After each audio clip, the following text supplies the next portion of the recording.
Trading की दुनिया में एक ऐसा जाल है जिसमें लगभग हर ट्रेडर कभी ना कभी तो फंसता ही है, और इसका नाम है रिवेंज ट्रेडिंग। आज हम इसी को समझेंगे कि एक बड़ा लॉस होने के बाद अपनी भावनाओं को कैसे काबू में रखा जाए और अपने ट्रेडिंग दिन को बर्बाद होने से कैसे बचाया जाए। चलिए, एक बहुत ही सीधे और शायद बहुत ही जाने पहचाने सवाल से शुरुआत करते हैं। क्या कभी ऐसा महसूस हुआ है कि सुबह सुबह का बस एक गलत ट्रेड और उसने पूरे दिन की मेहनत, पूरा कॉन्फिडेंस और जो थोड़ा बहुत मुनाफा था, सब पर पानी फेर दिया? अगर ये कहानी जानी पहचानी लग रही है, तो यकीन मानिए ये सिर्फ एक इंसान की नहीं, लगभग हर ट्रेडर की कहानी है। तो ठीक है, थोड़ा और गहराई में चलते हैं। ट्रेडिंग में ना असली खेल लॉस होने के बाद शुरू होता है। ये सिर्फ पैसों का नुकसान नहीं है, ये तो दिमाग के संतुलन का असली टेस्ट है। तो ये रिवेंज ट्रेडिंग आखिर है क्या चीज? देखिए, बहुत आसान शब्दों में, जब कोई नुकसान होता है और उसे तुरंत फौरन वापस पाने के लिए बिना सोचे समझे बड़े बड़े और उल्टे सीधे ट्रेड लिए जाने लगते हैं, तो समझ लीजिए रिवेंज ट्रेडिंग शुरू हो चुकी है। जैसे मान लीजिए सुबह का पहला ही ट्रेड स्टॉप लॉस ले गया और अब उस एक लॉस को रिकवर करने के लिए किसी भी सेटअप पर बिना किसी लॉजिक के बस ट्रेड लिया जा रहा है। बस यही है रिवेंज ट्रेड। पर सवाल यह है कि ऐसा होता क्यों है, हम ऐसा करते ही क्यों हैं? असल में जब लॉस होता है तो हमारा जो इमोशनल ब्रेन है, जो भावनाओं से चलता है, वो हमारे लॉजिकल ब्रेन पर, तार्किक दिमाग पर हावी हो जाता है।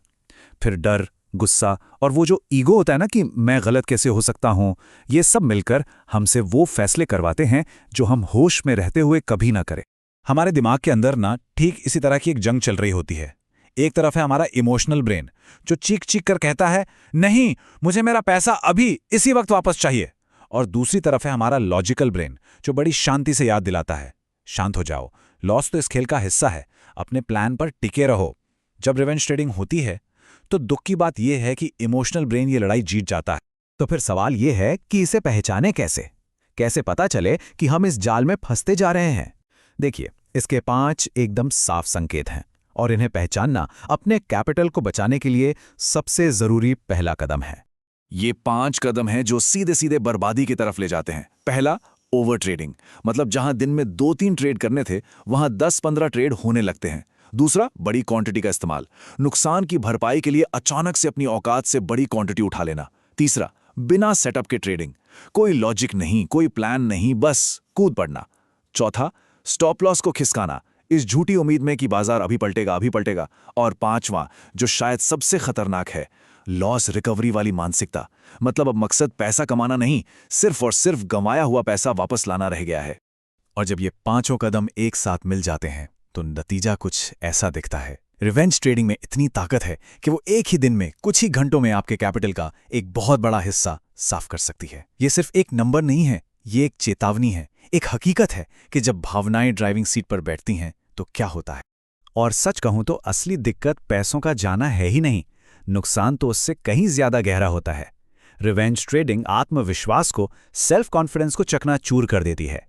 ये आने वाले दिनों में सही फैसले लेने की काबिलियत को खत्म कर देती है, और इसका जो मनोवैज्ञानिक असर है वो महीनों तक, कई बार सालों तक पीछा नहीं छोड़ता। तो अब सबसे बड़े सवाल पर आते हैं, इस चक्र को, इस विशिष्ट साइकिल को तोड़ा कैसे जाए? खैर, अच्छी खबर यह है कि इसे रोका जा सकता है पूरी तरह से। अब हम उन 6 प्रैक्टिकल नियमों पर बात करेंगे जो कंट्रोल वापस पाने में मदद करेंगे। ये 6 नियम एक तरह से हमारा सेफ्टी कवच हैं।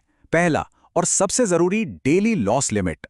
दिन शुरू होने से पहले ही पत्थर पर लकीर खींच दें कि आज मैं ज्यादा से ज्यादा इतना ही नुकसान झेलूंगा। दूसरा, एक लॉस के बाद ब्रेक लेना ही लेना है।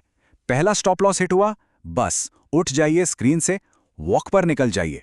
तीसरा, चार्ट से नहीं, खुद से सवाल पूछिए कि अगला ट्रेड क्यों लेना है। चौथा, नुकसान के बाद अगर ट्रेड करना ही है तो अपनी क्वांटिटी तुरंत आधी या उससे भी कम कर दीजिए।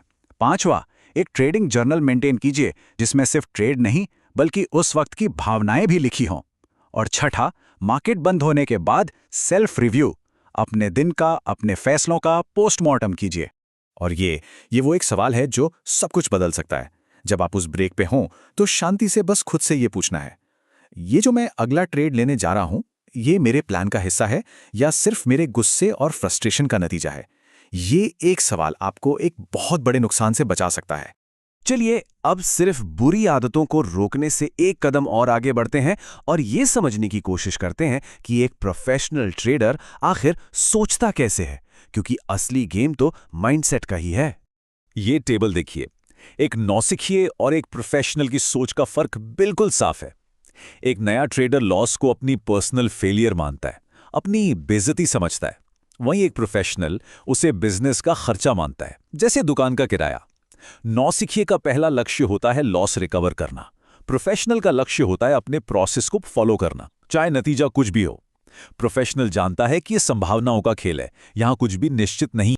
और यहीं पर इस पूरी बातचीत का, इस पूरे एनालिसिस का सार छिपा है।